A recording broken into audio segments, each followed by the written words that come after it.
Hey everyone, welcome to our channel. In today's video, we will guide you through how to add someone on Telegram with QR code. So let's get started.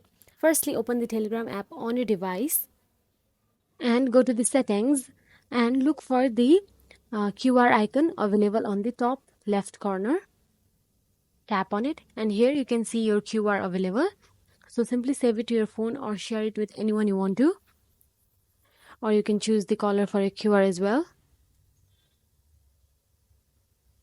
So now all you have to do is send it to any of your friends, or you can simply save it to your photos or phones.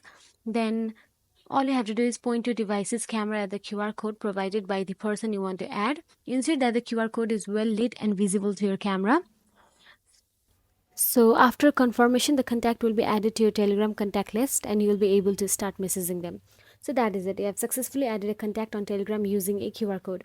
This method can be convenient for quickly adding contacts with manually entering their information.